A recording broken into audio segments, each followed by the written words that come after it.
Pessoal, bom dia, boa tarde, boa noite. Eu sou o Léo e vamos aí prosseguir esses estudos nossos de Física 1, que a gente agora está falando de sistemas de partículas, de conservação do momento. E nesse vídeo a gente vai ver de fato a conservação de momento, certo? Mas a nossa pequena revisão aqui, eu já pulei para a revisão já só de energia, mas a gente tinha visto toda aquela questão de segunda lei de Newton e tudo mais. A gente definiu velocidade, aceleração, a gente falou de cinemática, de aceleração constante, movimento circular uniforme, a gente falou de movimento relativo, a gente falou de primeira lei de Newton, segunda lei de Newton, terceira lei de Newton, e a gente falou de energia, a gente falou assim, ó, se um objeto, que a primeira coisa que a gente falou foi que energia é um número que a gente atribui a um estado de uma certa partícula ou um estado de um certo sistema. E aí a gente atribuiu que o estado de uma partícula que esteja em movimento, o tal da energia cinética, que era dada por esse camarada. A gente falou que a energia podia ser transferida para um sistema, dado que uma força realiza um trabalho nesse sistema. A gente falou que o trabalho total ele é igual à variação de energia cinética do sistema. E a gente viu que algumas forças, se a gente calculasse o trabalho realizado por essas forças, esse trabalho ele independia do caminho que a gente calculava. Então, se a gente estava...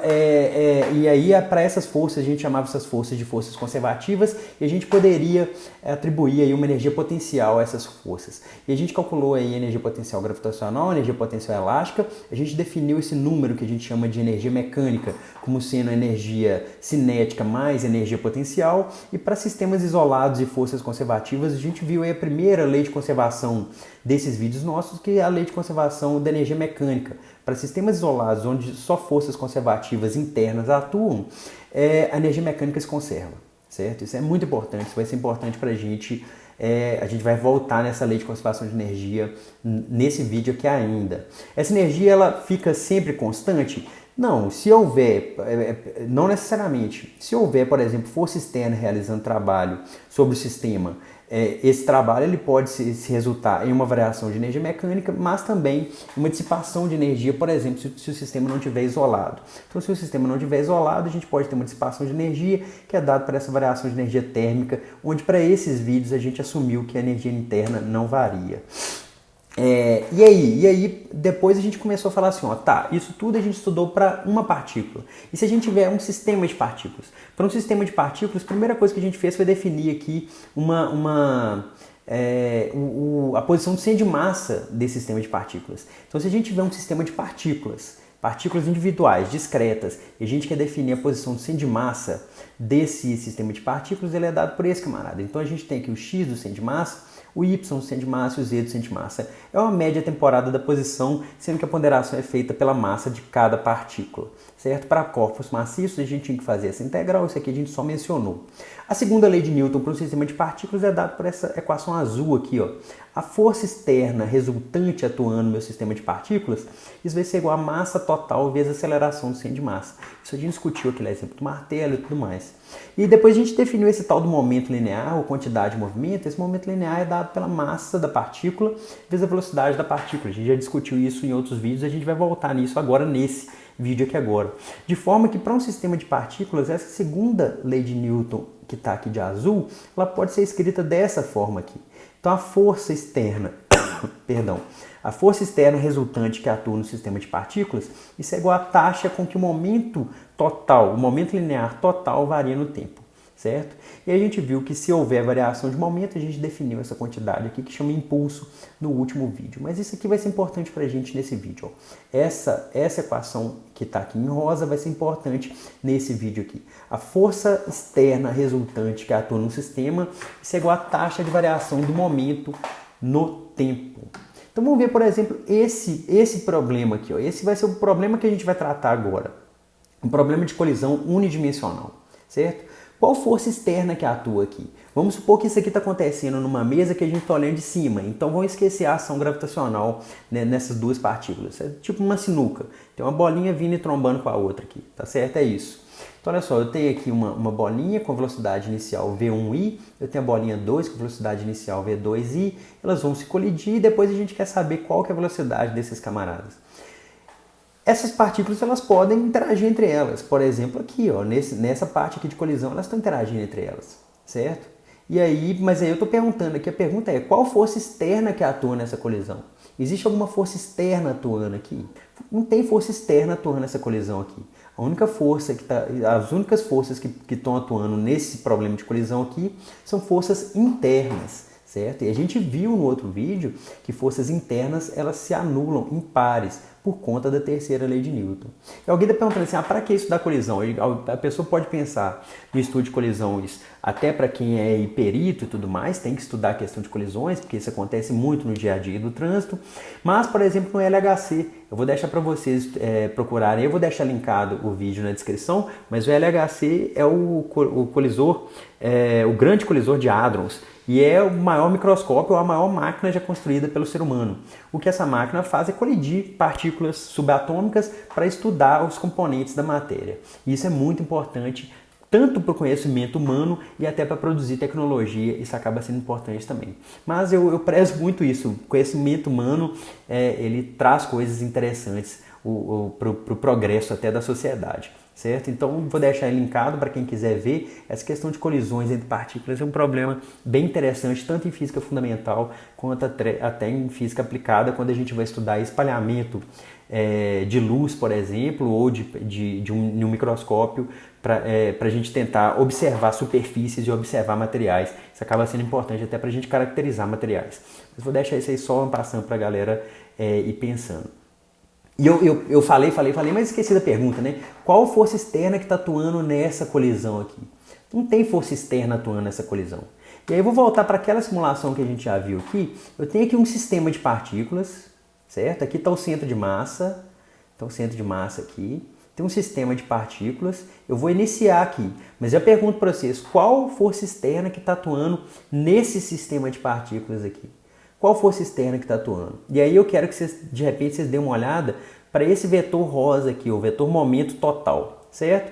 O momento aqui, o amarelinho, vocês vão ver que vai mudar. Eu quero ver se vocês conseguem compreender o que vai acontecer com esse vetor rosa aqui total aqui, ó. Então vou dar o play aqui, ó. As partículas começaram a colidir e esse vetor rosa aqui ele permanece o mesmo. Eu vou voltar aqui e vou deixar de novo rodando, ó. O vetor rosa ele vai permanecer o mesmo, certo? Então note o seguinte, está acontecendo uma coisa interessante aqui. Não há força externa atuando e esse vetor rosa aqui permaneceu constante. Vamos tentar demonstrar isso, né? Então olha só, quando a força externa que atua no sistema de partículas é nula, olha só, o que a gente conhece é essa segunda lei de Newton aqui, a força externa resultante é igual à taxa de variação do momento no tempo. Se a força externa é nula, isso implica em quê? Isso implica que dp dt é zero. Quando que a derivada de alguma coisa vai ser zero? Quando essa coisa aqui for constante com relação a essa variável minha que eu estou derivando, certo? A esse parâmetro que eu estou derivando. Então, olha só, se eu tenho aqui dp dt é igual a zero, isso me implica diretamente que esse pzão aqui, que esse momento ele é constante.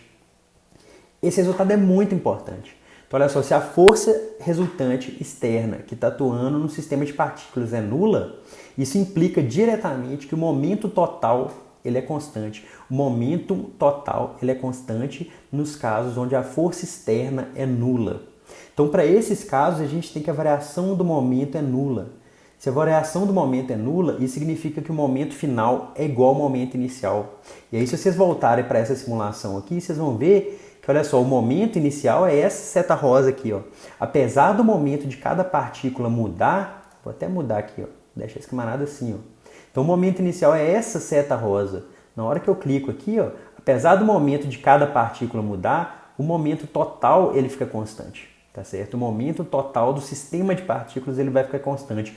Por quê? Esse porquê é importante. Porque a força externa resultante é nula, certo? Então, sempre que a força externa resultante for nula, a variação de momento é zero, portanto, o momento inicial é igual ao momento final.